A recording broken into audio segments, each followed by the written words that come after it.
Amen. Praise the Lord.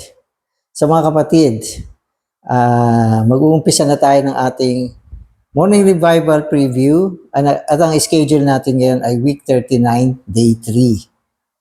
So pasulong tayo. So magbabasa na ako ng mga Bible verses natin. Revelation 1:13, and in the midst of the lampstands, I saw one like the Son of Man, clothing with a garment reaching to the feet, and girded about at the breast with a golden girdle. So ito ay isang pananaw na nakita ni John. So ano ba nakita ni John?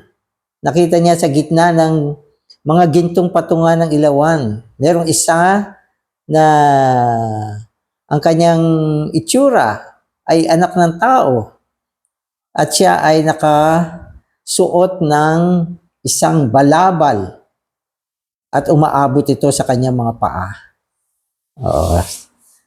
Tapos sinasabi sa atin na ang isang ito ay nabibigkisan sa kanyang dibdib ng isang gintong pamigkis. So, pansinin niyo ito. Pamigkis na ginto na nakabigkis sa kanyang dibdib. So, madalas kasi ang breast or dibdib, sumasagisag ito sa kalakasan ng pag-ibig. No? At dahil yung bigkis ay nakalagay sa kanyang dibdib, ito ay sumasagisag sa kalakasan ng kanyang pag-ibig sa loob ng kanyang pagiging Diyos. Divino ito, sapagkat ginto. Amen. At siya ay lumalakad sa gitna ng mga gintong patungan ng ilawan. Ang mga gintong patungan ng ilawan ay sumasagisag sa mga eklesiya lokal.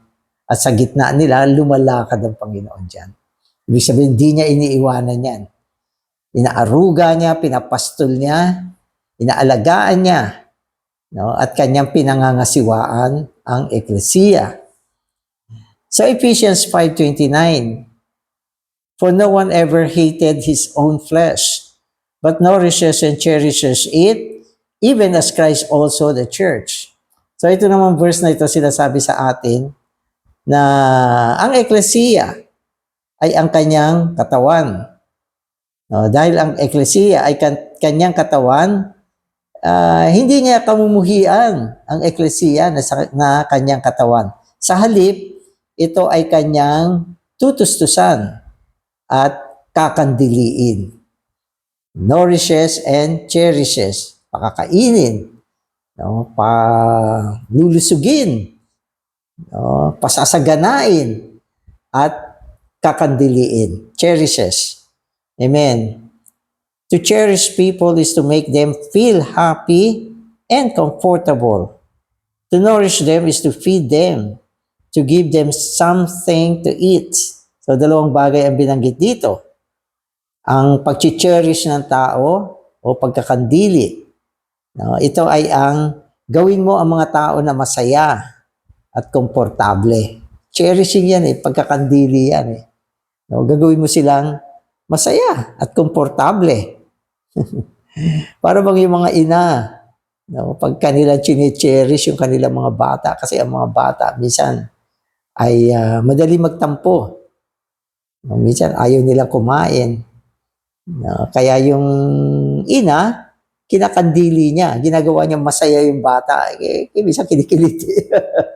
Nagpapatawa siya, no, hanggang yung bata ay sumaya na at makaramdam ng pagiging komportable.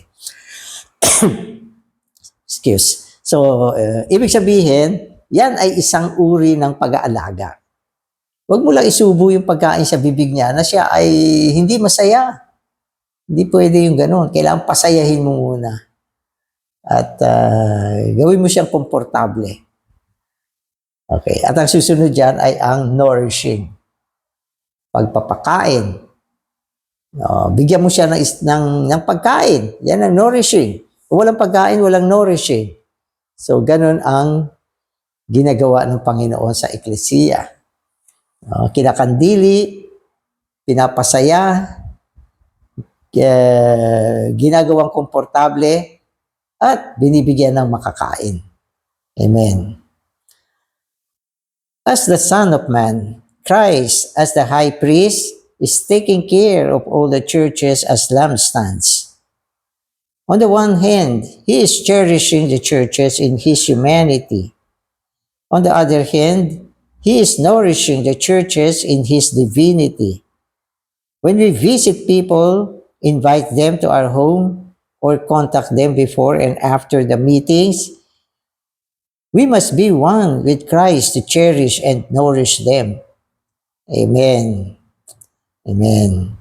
So, ang Panginoon natin, siya ay anak ng tao. At bilang anak ng tao, siya ay ang mataas na saserdote na nag-aalaga sa mga eklesiya. So, siya ay mataas na saserdote. No? So, high priest. Okay. At ang kanyang ginagawa sa mga eklesiya ay kanyang kinakandili at pinapakain. So, yan ang magandang matutuhan natin. No? Kapag tayo ay nangumbida ng mga tao, dapat i-cherish natin sila. No? At dapat pakainin natin sila ng masaganang salita ng Panginoon. Amen. Amen. Christ is the best model of cherishing and nourishing. Christ is taking care of the lampstands by being the Son of Man with a long garment. This garment is a priestly robe, which shows that Christ is our great high priest. So sa Biblia kasi, yung mga high priest, mga dakilang saserdote yan. At sila ay nadadamitan ng mahabang garment o balabal, robe. So yan ay ang kasuotan ng isang mataas na saserdote. No? At yung larawan na pinakita sa atin dito ay pagsasalarawan ng Panginoon bilang ating mataas na saserdote. Mahaba yung kanyang robe, abot sa paa, at lumalakad siya sa gitna ng patungan ng mga ilawan. Nang ibig sabihin, gumagawa siya ng cherishing at nourishing sa gitna natin. Amen. He is also girded about at the breast, a sign of love. So, ibig sabihin, yung girded about at the breast is a sign of love. Ito ay nagpapakita ng kanyang pag-ibig. With a golden girdle. Isang pag-ibig na makadiyos. Dibino itong pag-ibig na ito. Ang kanyang pag-ibig na kung saan tayo ay kanyang iniibig. At sa pamamagitan ng pag-ibig na yan, nagbubunga ng lakas para tayo ay kanyang kandiliin. No? At ang gintong bigkis na ito, okay, ay isang uri ng parang sintron o pamikis na ginto. No? Ito ay ang anak ng tao na sa kanyang pagiging tao at ang kanyang gintong bigkis ay sumasagisag sa kanyang pagiging divine o divino. Amen. The priests in the Old Testament were girded at the loins for their ministry. In Daniel 10:5, Christ also was girded at his loins with fine gold. To be girded at the loins is to be strengthened for the work. Christ has finished his divine work in producing the churches. Now by his love, he is caring for the churches that he has produced. Amen. Sa Daniel kasi, makikita natin si Kristo dyan na nakabigkis ng gintong pamigkis, pero hindi sa dibdib, sa bewang. So yung mga sintron o mga bigkis, tama lang sa bewang nilalagay yan eh. No, halimbawa, yung mga sundalo, yung kanilang sintron, no, ay upang maging aktibo sila, malakas sila, at convenient ang kanilang aksyon.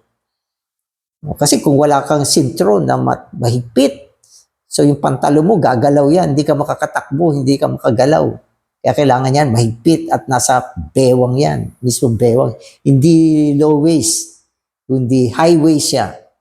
Hindi low waist. Kasi minsan may mga pantalon nakita ko, mga low waist Ang baba. So hindi ano yan. Hindi maganda yan.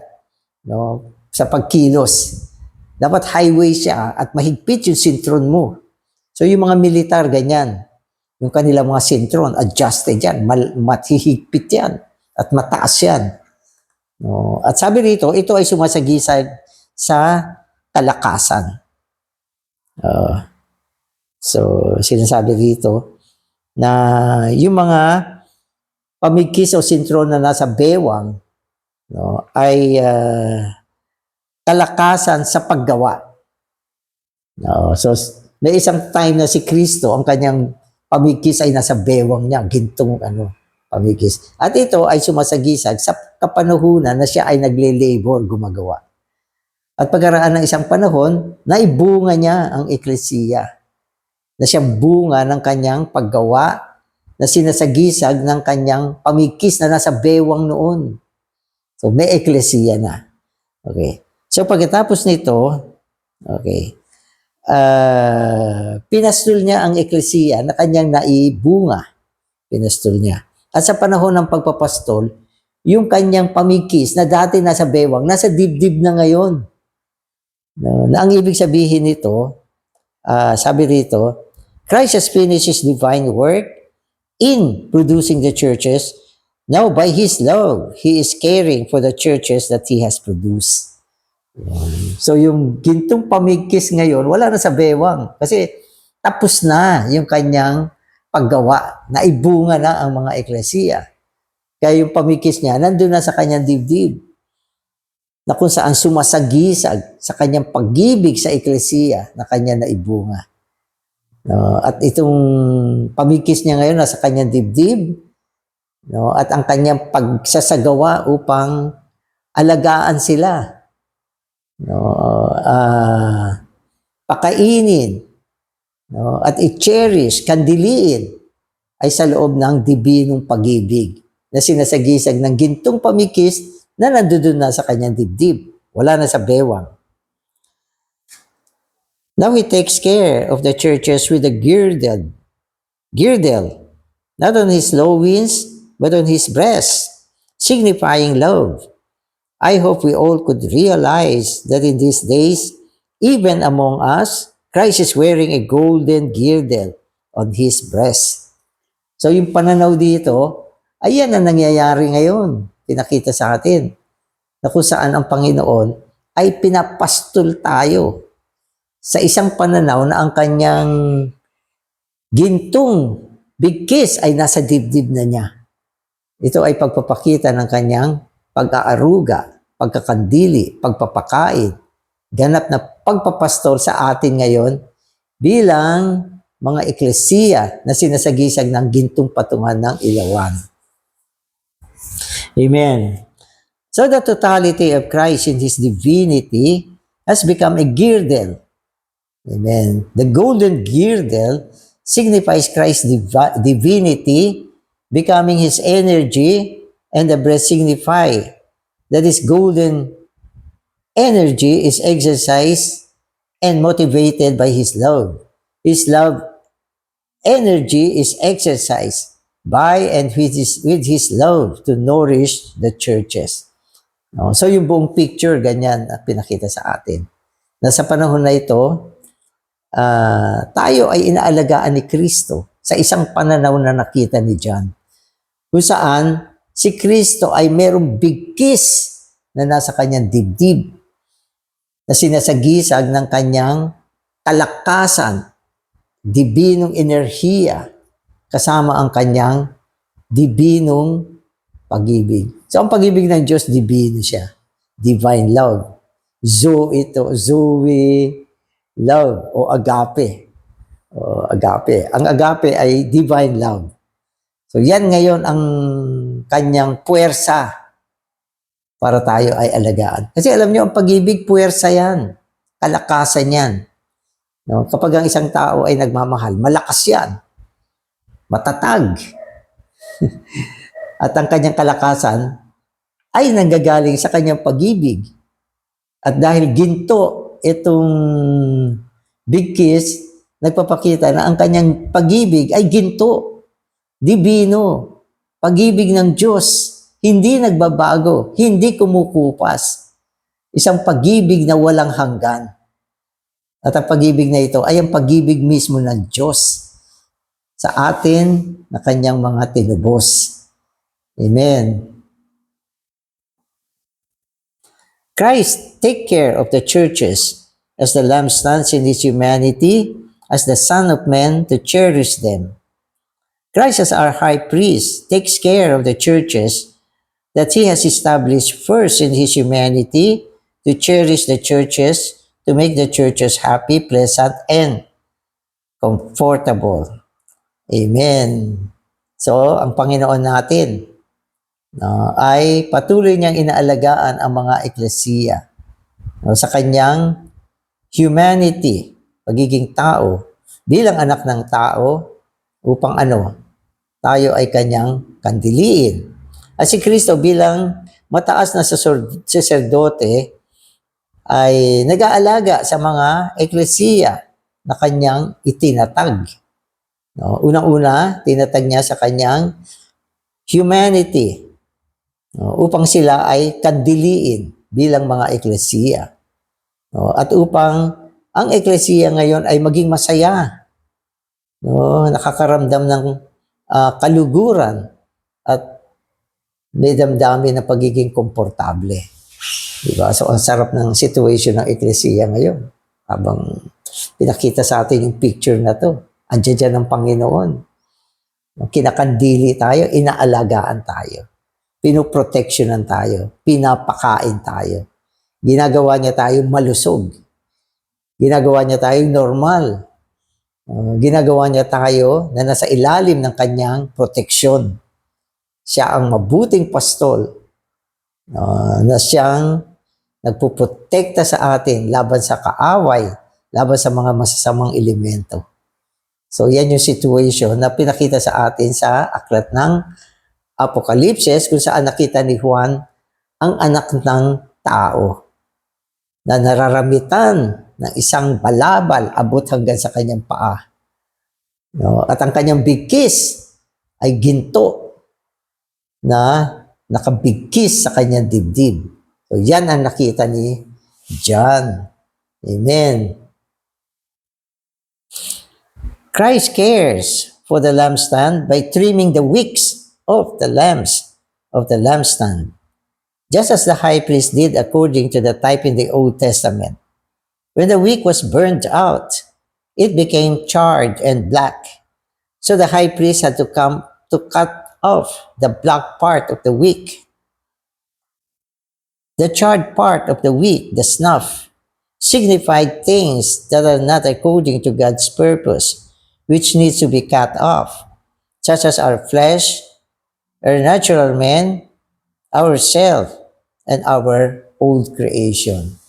So isa sa mga gawain nitong high priest ay ang gupitin ang mga sunog na parte nung mitya, nung lampara o nung ilawan.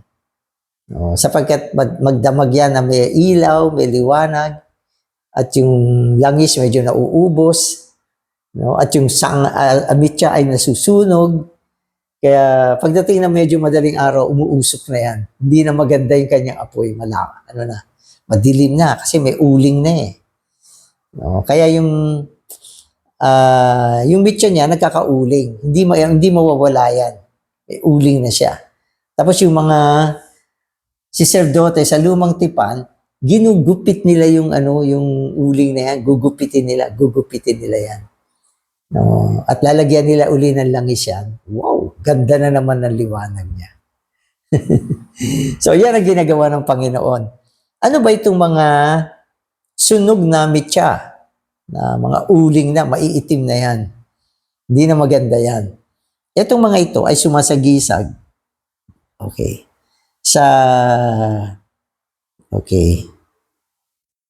Ito. Sa ating laman, natural na pagkatao, sa ating sarili, at sa ating lumang nilikha. So mga natural na bagay ito. Kasi yung tao may laman eh. Yung laman nagpapadilim yan eh. Pag ang isang tao nakabaling sa laman, ang dilim, walang liwanag. Nagiging, ang kanyang kahayagan ay ang laman. Ganon din yung kanyang sarili na natural.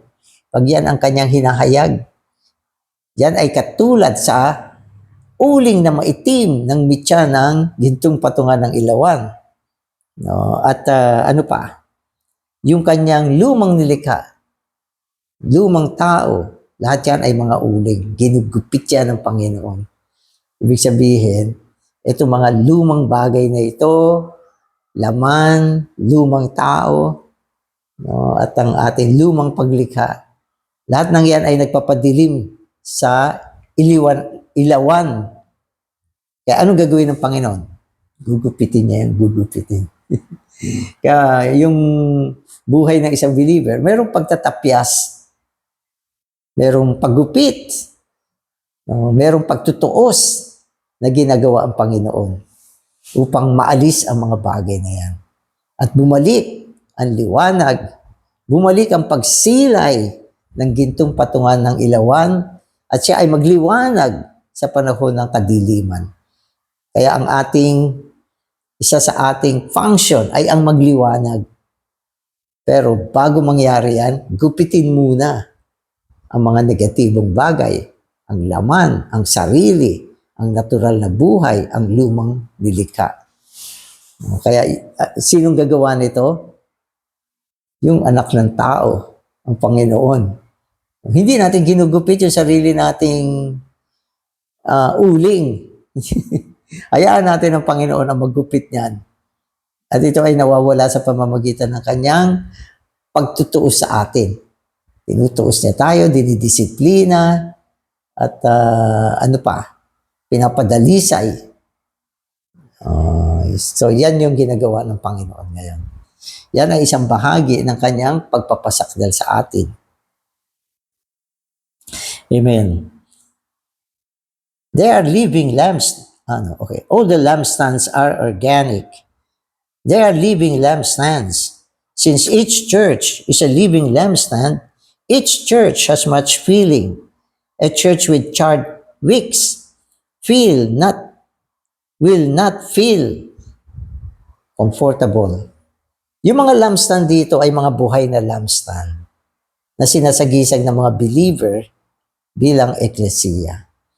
At dahil tayo ay mga buhay tayo, meron tayong pandama. No? Kapag ang eklesiya ay napupuspusan ng mga uling, mga sunog na mitya, alam niyo kung ano mangyayari? Hindi komportable ang kanyang pandama. Hindi komportable. Wala siyang kapahingahan. Wala siyang kasiglahan. Sapagat yung mga uling na yan, yung mga charred na yan, ay nagpapahina at nagpapadilim sa atin. Pero pag nagupit na yan, naalis na yung ating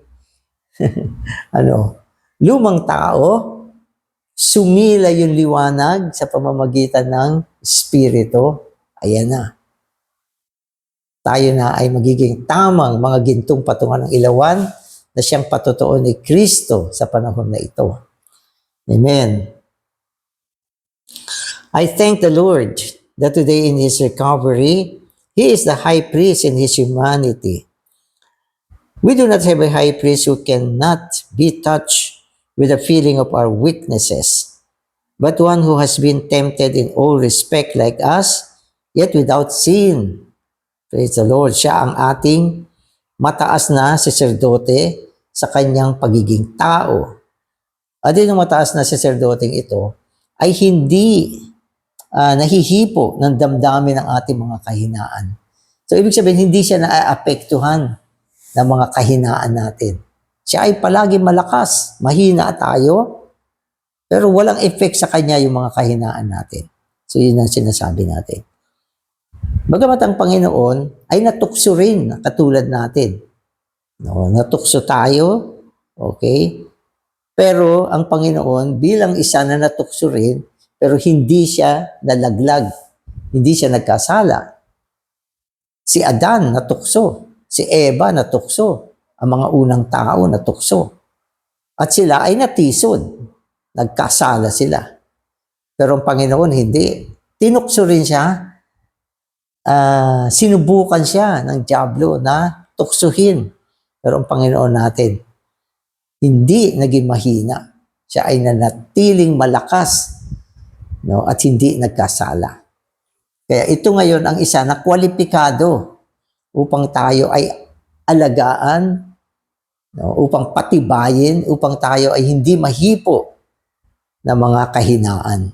Manatiling matatag na katulad niya. So yan ay isang panibagong aspekto ng kanyang pagpapastol sa atin.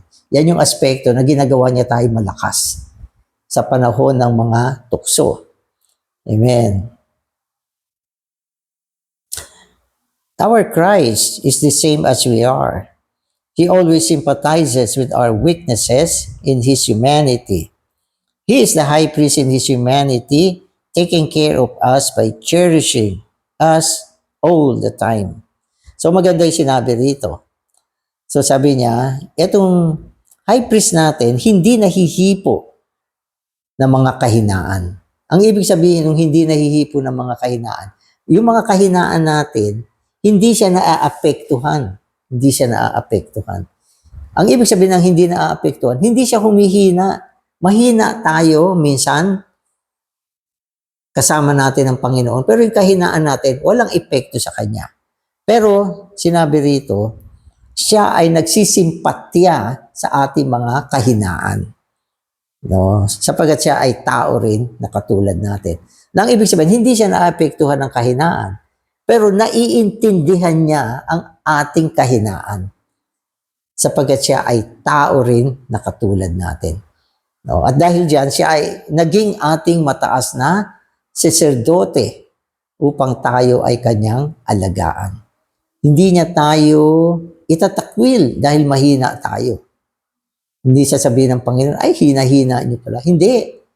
Kung mahina tayo, hindi niya tayo itatakwil. Sa halip, nagsisimpatya siya sa ating kahinaan, naiintindihan niya tayo sapagkat siya ay tao rin na katulad natin. Amen. At dahil dyan, siya ang mataas na saserdote. Sa kanyang pagiging tao, inaalagaan niya tayo sa pamamagitan ng pagkakandili sa lahat ng kapanahunan. Amen. Salamat Panginoon sa iyong pagkakandili, sa iyong pagpapastol. Salamat Panginoon, hindi ka naapektuhan ng aming mga kahinaan. Subalit nakikita mo rin ang aming mga kahinaan. At dahil dito ikaw ay nagsisimpatya rin sa amin, sapagkat nalalaman mo kung paano maging tao. Panginoon, pinupuri ka namin na sa pamamagitan ng iyong pagpapastol, pagkakandili, pagpapakain, kami ay nananatili sa ilalim mo. Salamat sa iyong pag-ibig. Salamat ang iyong pag-ibig ay dibinong pag-ibig na sinasagisag ng gintong bigkis na nakabigkis sa iyong mga dibdib. Salamat Panginoon. Amen.